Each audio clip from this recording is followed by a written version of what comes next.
A short extract from Old Masters by Thomas Bernhard. Stifter, in fact, always reminds me of Heidegger, of that ridiculous Nazi Philistine in +4s. Just as Stifter has totally and in the most shameless manner kitschified great literature, so Heidegger, the Black Forest philosopher Heidegger, has kitschified philosophy. Heidegger and Stifter, each one for himself and in his own way, have hopelessly kitschified philosophy and literature. Heidegger, after whom the wartime and post-war generations have been chasing, showering him with revolting and stupid doctoral theses even in his lifetime. I always visualize him sitting on his wooden bench outside his Black Forest house, alongside his wife, who, with her perverse knitting enthusiasm, ceaselessly knits winter socks for him from the wool she has herself shorn from their own Heidegger sheep.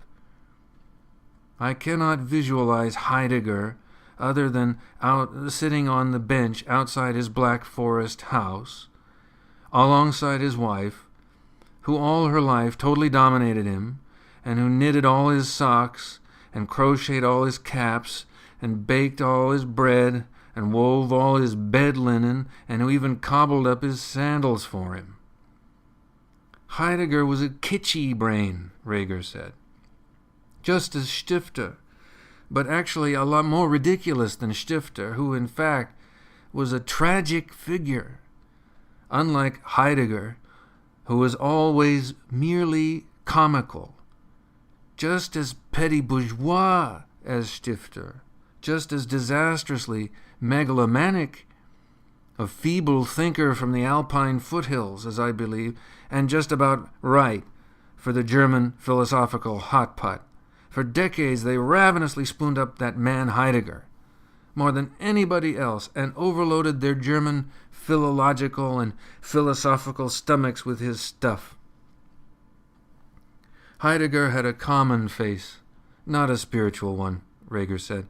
He was through and through an unspiritual person, devoid of all fantasy, devoid of all sensibility, a genuine German philosophical ruminant, a ceaselessly gravid German philosophical cow, Reger said, which grazed upon German philosophy and thereupon for decades let its smart little cowpats drop on it. Heidegger, in a manner of speaking, was a philosophical con man, Reger said, who succeeded in getting a whole generation of German philosophers to stand on their heads. Heidegger is a revolting episode in the history of German philosophy, Reger said yesterday, an episode in which all philosophical Germans participated and still participate. To this day, Heidegger has still not been entirely exposed for what he is. True, the Heidegger cow has become thinner, but the Heidegger cow is still being milked. Heidegger, in his worn +4s in front of that lie of a log cabin at Tottenauburg, is all I have left as an unmasking photograph. The philosophical Philistine with his crocheted Black Forest cap on his head, under which, when all is said and done, nothing but German feeble-mindedness is warmed up over and over again, Reger said. By the time we are old, we have undergone a great many murderous fashions. All those murderous fashions in art and in philosophy and in consumer goods. Heidegger is a good example of how nothing is left of a fashion in philosophy which at one time had gripped the whole of Germany. Nothing left but a number of ridiculous photographs and a number of even more ridiculous writings. Heidegger was a philosophical market crier who only brought stolen goods to the market. Everything of Heidegger's is second-hand. He was and is the prototype of the re-thinker who lacked everything, but truly everything, for independent thinking. Heidegger's method consisted in the most unscrupulous turning of other people's great ideas into small ideas of his own. That is a fact. Heidegger has so reduced everything great that it has become German compatible, you understand? German compatible, Heidegger said.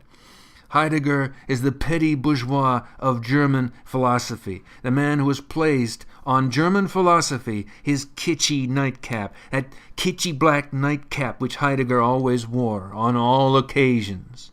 Heidegger is the carpet slipper and nightcap philosopher of the Germans, nothing else. I don't know why, Heidegger said yesterday. Whenever I think of Stifter, I also think of Heidegger, and the other way about. Surely it is no accident, Heidegger said, that Heidegger, just as Stifter, has always been popular, and is still popular, mainly with those tense women. And just as those fussy do-gooding nuns and those fussy do-gooding nurses devour Stifter as their favorite dish, in a manner of speaking, so they also devour Heidegger. Heidegger to this day is the favorite philosopher of German womanhood. Heidegger is the women's philosopher, the specially suitable luncheon philosopher straight from the scholar's frying pan. When you come to a petit bourgeois or even an aristocratic petit bourgeois party, you are very often served Heidegger even before the hors d'oeuvre. You have not even taken off your overcoat, and already you are being offered a piece of Heidegger. You have not even sat down, and already the lady of the house has brought Heidegger in with a sherry on a silver salver. Heidegger is invariably a well-cooked German philosophy, which may be served anywhere and at any time, Heidegger said, in any household. I do not know of any philosopher today who has been more degraded, Heidegger said. Anyway, Heidegger's finished as far as philosophy is concerned. Whereas 10 years ago he was still the great thinker, he now, as it were, only haunts pseudo-intellectual households and pseudo-intellectual parties, adding an artificial mendaciousness to their entirely natural one. Like Stifter, Heidegger is a tasteless and readily digestible reader's pudding for the mediocre German mind.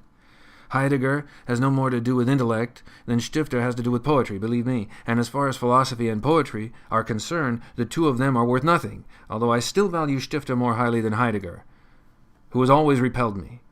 Because everything about Heidegger has always been repulsive to me, not only the nightcap on his head and his homespun winter long johns above the stove, which he himself had lit at Tottenauburg, not only his black forest walking stick, which he himself had whittled, in fact his entire hand-whittled black forest philosophy, everything about that tragicomical man has always been repulsive to me, has always profoundly repulsed me whenever I even thought of it. I only had to know a single line of Heidegger to feel repulsed, let alone when reading Heidegger, Heidegger said. I have always thought of Heidegger as a charlatan who merely utilized everything around him and who, during that utilization, sunned himself on his bench at Tottenauburg. When I think that even super-intelligent people have been taken in by Heidegger, and that even one of my best women friends wrote a dissertation about Heidegger, and moreover wrote that dissertation quite seriously, I feel sick to this day, Heidegger said. His nothing is without reason is the most ludicrous thing ever, Heidegger said. But the Germans are impressed by posturing, Heidegger said. The Germans have an interest in posturing. That is one of their most striking characteristics. And as for the Austrians, they are a lot worse in all these respects.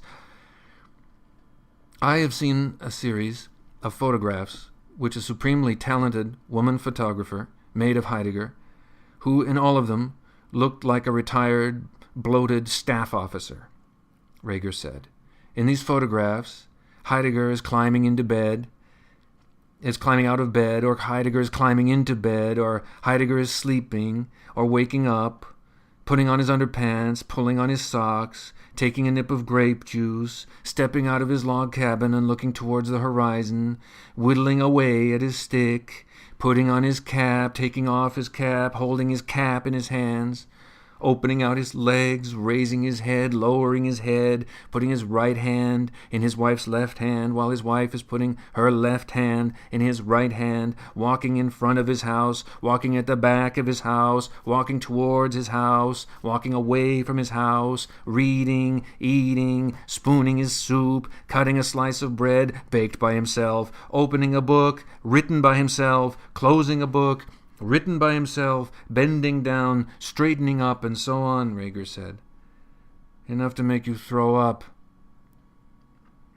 Even if the Wagnerians are more than flesh and blood can bear, what about the Heideggerians, Reger said. But of course Heidegger cannot be compared to Wagner, who really was a genius, a man to whom the concept of genius really applies more than to anyone else. Whereas Heidegger has always been only a small, philosophical, rear-rank man. Heidegger, that much is clear, was the most pampered German philosopher of the century, and, simultaneously, the most insignificant. The people who made pilgrimages to Heidegger were mainly those who confused philosophy with culinary science, who regarded philosophy as something fried and roasted and cooked, which is entirely in line with German taste. Heidegger used to hold court at Todtnauburg, and at all times would allow himself to be admired on his philosophical Black Forest plinth like a sacred cow. Even a famous and much-feared North German publisher of periodicals kneeled before him devotionally and open-mouthed, as though, in a manner of speaking, he was expecting the host of the spirit from Heidegger, sitting there under the setting sun on his bench before his house. All these people made their pilgrimages to Todtnauburg to see Heidegger and made themselves look ridiculous, Reger said. They made their pilgrimages, as it were, into the philosophical Black Forest to see the sacred Mount Heidegger and knelt down before their idol. That their idol was a total spiritual washout, that they could not know with their dull-wittedness. They did not even suspect it, Reger said. Nevertheless, the Heidegger episode is revealing as an example of the German cult of philosophers. They invariably cling to the false ones, Reger said, to those who suit them best, to the stupid and the suspect ones. But the most terrible thing is that I am related to both of them, to Stifter on my mother's side and to Heidegger on my father's side. That is positively grotesque, Reger said yesterday.